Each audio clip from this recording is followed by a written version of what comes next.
Halo semua, apa kabar? Ya, jumpa lagi dengan saya Erwin Supandi dari Winner Stocks Indonesia untuk mereview perdagangan tanggal 19 Juli 2022. Dan yes, bagaimana trading Bapak Ibu hari ini? Hari ini IHSG cakep sekali, ya, cakep sekali. Dan kita tadi waktu di live IG ya, sudah kita ulas, ya, saya ada sempat mengulas bagaimana sih trading di saham-saham lapis ketiga. Ya, jika Bapak Ibu ingin nonton, nanti rekamannya akan kita tampilkan ulang ya, baik di YouTube maupun di IG. Mungkin sekarang lagi proses upload di IG oleh tim kami. Dan market review hari ini rasanya biar lebih fresh, saya nggak ulas lagi apa yang sudah kami sajikan tadi siang, tapi lebih pada ya karena saya buat agak malam ya, saya riset dulu dan sebagainya. Ya, jadi sekalian lah saya mereview pembukaan Dow Jones itu bagaimana sih, market di Wall Street bagaimana ya. Dan setelah kemarin ditutup merah ya karena laporan data dari perusahaan Apple yang mengurangi belanja dan perekrutan karyawan, hari ini pembukaan hijau ya, hijau betul. Karena apa? Karena investor melihat ya potensi perusahaan-perusahaan yang akan earning ya, yang akan memberikan laporan keuangan, dan laporan keuangan itu berdasarkan data konsensus dan berdasarkan kisi-kisi dari perusahaan-perusahaan ini bahwa saat ini perusahaan mendapatkan untung ya. Kenapa menjadi penting? Karena saham Apple kemarin ambyar karena ada sentimen ya, ada sentimen yang mengikuti dengan Apple mengurangi belanja dan menahan untuk tidak melakukan rekrutmen. Artinya ini ada potensi resesi ya, yang mana daya beli menurun, atau kalau enggak penjualan Apple menurun karena orang lebih mikir untuk beli makan, dan data juga memperlihatkan bahwa harga makanan juga masih naik dan sebagainya, tekanan inflasi masih ya lebih seputar inflasi, masih seputar inflasi dan resesi. Sedangkan hari ini pembukaan naik karena para investor melihat bahwa kok sebenarnya jangan-jangan yang rugi, yang jelek itu cuma Apple doang, dan perusahaan lain, ada beberapa perusahaan yang di tengah kondisi mereka berjibaku dengan biaya produksi tinggi, terus pasokan juga berkurang karena ada di belahan dunia lain lagi konflik ya, dan perilaku konsumen yang juga berubah, yang memutuskan untuk mengecangkan ikat pinggang karena pengeluaran bulanan rumah yang juga naik dan sebagainya.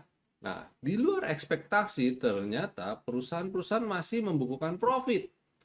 Artinya apa? Artinya ekonomi kok nggak not so bad ya, ternyata ya, tidak jelek sekali. Nah, BAM, sentimen tersebut membawa Dow Jones rebound ya, which is kalau saya bilang all about sentimen sih ya.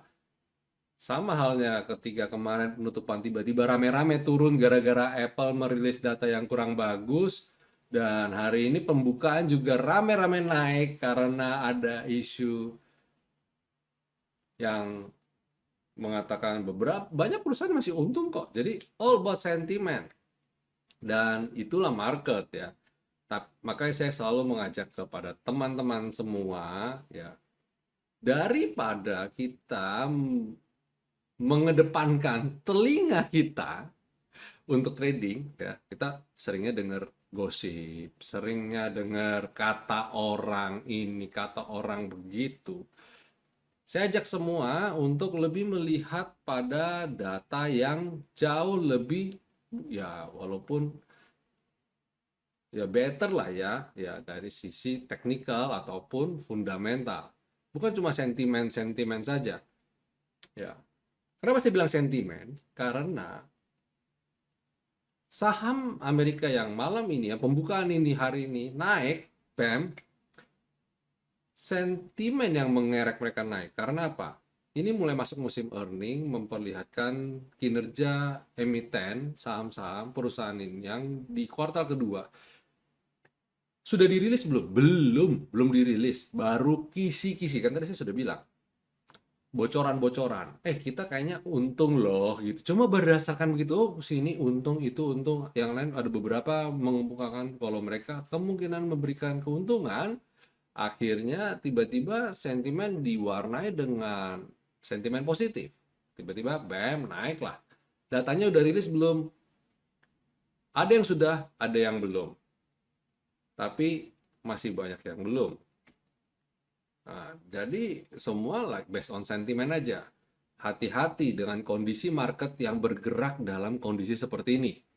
Ya, orang bisa saja menghembuskan isu dan dan mungkin bisa saja ada dasarnya, tapi dasarnya itu setipis es ya, thin ice gitu ya, setipis kertas yang bisa tiba-tiba bam hilang atau sorry salah gitu. Semudah mengucapkan itu kata-kata itu dan tiba-tiba ternyata market bisa berubah. Bam, bisa berubah. Kayak contoh ya kemarin malam ngomong Apple bikin begini begitu, tiba-tiba hari ini bam tiba-tiba naik karena ada yang untung dan semua. Ya, itulah market ya. Tantangannya seperti itu. Itu sebabnya saya ajak teman-teman, cobalah melakukan pendekatan-pendekatan dalam hal pemilihan saham atau pengambilan keputusan dalam membeli suatu saham dalam beberapa data yang lebih valid, baik dari data fundamental laporan keuangan dan atau analisa teknikal.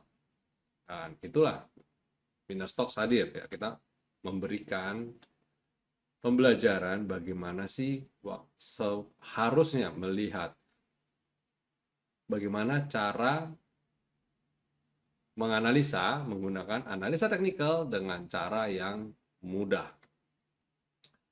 Ya, oke. Dan kalau lihat kondisi saat ini, IHSG tadi ditutup menguat dengan ada kabar gembira buat Bapak Ibu, asing membuka net buy. Yes, akhirnya net buy. Walaupun net buy-nya tipis ya, cuma 225,7 miliar. Oke lah ya, secercah harapan. Seperti video yang tadi pagi saya rilis ya. Judulnya Tantangan dan Harapan. Wow, dan IHSG hijau hari ini. Ya, ya nggak disengaja. Saya masih makan nasi ya. Saya ngomong itu bikin itu berdasarkan chart aja, menentukan judul juga based on chart aja. Dan hari ini good newsnya lagi transaksinya lebih tinggi dari kemarin ya, hampir mencapai 10 triliun, which is oke banget ya, 9,99 T. Nah, ini oke ya. Tapi kalau kita lihat IHSG saat ini masih bergerak sideways ya, belum kemana-mana. Moga-moga ini hari Selasa loh ya. FYI, for your info. Siapa tahu lupa, berarti masih ada Rabu, Kamis, dan Jumat. Yang mana kalau lihat kondisi kayak gini, please ya, IHSG penutupan di minggu ini bisa hijau atau bisa lebih bagus lagi bisa di atas 6.800. Wow, itu oke banget ya. Ya, kalau bisa di atas 6.800, dia membentuk higher high di sini ya, higher high sampai ke titik yang garis merah putus-putus ini. Wah, itu oke, itu sinyal yang bagus di minggu ketiga bulan Juli ini.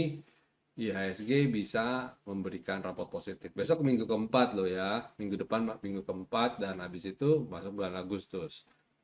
Nah, harusnya semoga kita menutupi bulan Juli ini dengan lebih baik dari bulan Juni. Oke, setuju?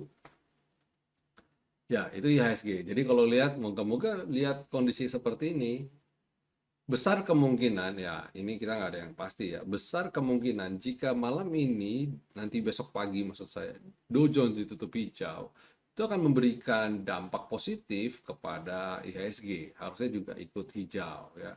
Plus ditambah kita melihat harga komoditi yang juga mulai beranjak. Contoh, minyak masih trennya masih di atas 100 US dollar per barel ya, oke. Nah, yang kurang oke hanya dari batu bara ya, batu bara masih cenderung koreksi. Tapi pada saya oke lah, masih oke ya. Ya, itu sedikit insight dari saya untuk bagaimana kita lihat apa yang kita akan expect di besok hari. Walaupun ya sebenarnya toh besok saya juga morning briefing juga kan lewat video. Jadi buat teman-teman yang tergabung di komunitas Winner Stocks ya, kita tiap pagi ada morning briefing loh gitu ya. Jadi bagi teman-teman yang belum bergabung, ya, come and join us. Kita akan berikan morning briefing tiap pagi. Salah satu services yang kita berikan pada teman-teman member. Oke, dan coba kita lihat sektoralnya, kondisi bagaimana untuk perdagangan besok ya. Pertama, IDX Basic. Wah, keren banget ya hari ini IDX Basic. Ya, yang masuk basic apa aja silakan Bapak Ibu lihat, tapi Antam, Inco itu masuk emiten basic, Teens. Nah, harusnya itu jadi katalis bagus nih buat sektor ini ya. Karena kita tahu tadi naiknya juga bagus banget. Terus habis itu consumer cyclicals. Wah, cakep-cakep semua, rebound semua. Ini nggak usah terlalu berpanjang lebar aja dah. Udah ini pasti banyak technical rebound semua. Naik semua. Ya, sektor finance akhirnya ya naik di atas selendang, ya big applause buat sektor finance. Healthcare, nah healthcare aja yang kurang oke, tapi kita nggak terlalu peduli lah ya. Karena healthcare lebih baik dia koreksi lebih dalam, nggak apa-apa, karena berarti menandakan bahwa COVID kita bisa menangani dengan baik, bisa melewati dengan baik. Terus sektor industri ya belum terlalu oke, tapi ada harapan untuk dia bisa rebound lagi. Dan infrastruktur, wah cakep ya, cakep sekali ini. Terus kemudian consumer non cyclical juga cakep ya, dalam tren naik. Kemarin kalau nggak salah saya bikinnya ya tertahan di skyline dan rebound lagi, breakout. Ini oke banget. Properti juga, even properti yang mana kita udah skeptics banget, tapi dia kemarin kita beri resisten, di support di sini dan dia rebound ya. Oke sebenarnya. Moga-moga bisa comeback naik di atas ini sih, di atas rendang lagi. Walaupun saya bilang sebenarnya properti ini belum ada katalis positif yang mendukung bahwa properti ini akan segera rebound dan bullish. Tapi setidaknya dia kembali ke titik equilibrium, titik keseimbangan dia di level support yang oke ya. Karena kalau dia saat ini sih levelnya masih di level downtrend, jadi dia balik ke base-nya di sini di level ini mungkin lebih oke lah ya. Nah, itu properti. Dan tekno juga oke, ada rebound. Padahal saya mendoakan ya setidaknya emiten-emiten sektor tekno ini agak koreksi lagi lebih dalam supaya kita bisa dapat harga yang lebih best deal ya. Terus transportasi ya ini juga transaksi kecil banget ya, 69 miliar aja sektor ini. Aduh, guys, abaikan dulu aja ya. Yang lain masih oke kok dan menarik untuk kita beli. Ya itu secara sektoral. Jadi kita lihat ada finance yang menguat, ada basic, ada consumer, cyclicals, ada non-cyclicals yang juga menguat, infrastruktur juga menguat. Oke, semua oke ya. Jadi summary, composite kalau gitu bagaimana besok? Ya kita harap masih lanjut menguat ya. Oke, itu analisa kita market ya, market review terhadap apa yang kita akan expect untuk perdagangan esok hari untuk yang tanggal 20 Juli 2022. Dan segmen berikutnya yaitu rekomendasi. Jadi kalau IHSG menguat, mau beli apa dong? Ya, itu yang semua teman-teman juga pasti bertanya-tanya, ya kan? Kita itu tiap hari itu cuma pengen tahu besok beli apa sih? jual apa sih? Itu yang jadi kita pertanyaan selalu kan. Dan ya, ada beberapa emiten yang bisa cermati untuk perdagangan esok. Pertama yaitu Excel Axiata. Excel Axiata ini sendiri sebenarnya udah beberapa kali kita rekomendasikan. Kita ada singgung-singgung juga ya, baik di offline maupun online ya. Dan ini oke ya, setelah akuisisi Linknet dia menarik untuk cermati. Ini Excel mulai rebound dan kembali ke atas landang. Dan kalau bisa dia bisa comeback lagi naik ke atas ini di area ini, area atau ke level V-line ini memperlihatkan dia ada potensi membentuk pola double bottom ya. Ini juga oke banget. Terus habis Excel Axiata ada BRPT. BRPT juga beberapa waktu kemarin ada rekomendasi dan ini menjelang breakout ya. Ini targetnya mungkin lebih valid di sini. Nah, kalau besok dia bisa breakout 915, wah cakep nih ya. Berturut-turut mungkin target berikutnya adalah 935 dan selanjutnya. Habis BRPT ada GOSCO. GOSCO ini di tengah sentimen positif mengenai produk CPO yang pemerintah beri izin untuk ekspor kembali, GOSCO ini juga menarik untuk dicermati. Volume breakout disertai dan volume yang sangat tinggi dan tertahan di skyline. Jadi besok kalau dia bisa lanjut naik di atas skyline, silakan atur strategi untuk belinya bagaimana. Habis itu ada Akra. Akra ini ya beberapa waktu ini kemarin kita udah sering banget rekomendasi ya. Mulai dari ya sejak rebound inilah kita udah rekomendasi dan saya masih hold terus. Bahkan ketika ada koreksi ini saya masih hold tuh ya, tetap teguh. Bahkan saya buy on weakness dan hari ini kesabaran saya membuahkan hasil dan rebound dengan baik ditutup di level 1100. Kemarin target saya dia harus sampai 1200 ya Akra ya. Moga-moga nyampe. Terus habis Akra terakhir adalah TINS ya. TINS ini rebound dari support bottom yang mana ini area udah oversold banget, harusnya juga menjadi titik balik yang baik untuk di rebound lagi ya.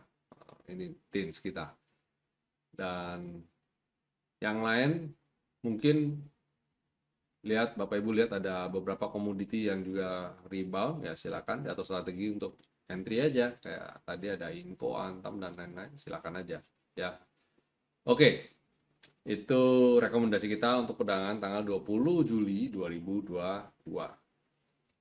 Baik, itu dulu insight dari saya untuk perdagangan, untuk setidaknya kita bisa punya kesiapan untuk trading besok di tanggal 22 Juli 2022. Oke, ya. Semoga apa yang saya bagikan bisa bermanfaat bagi Bapak Ibu semua.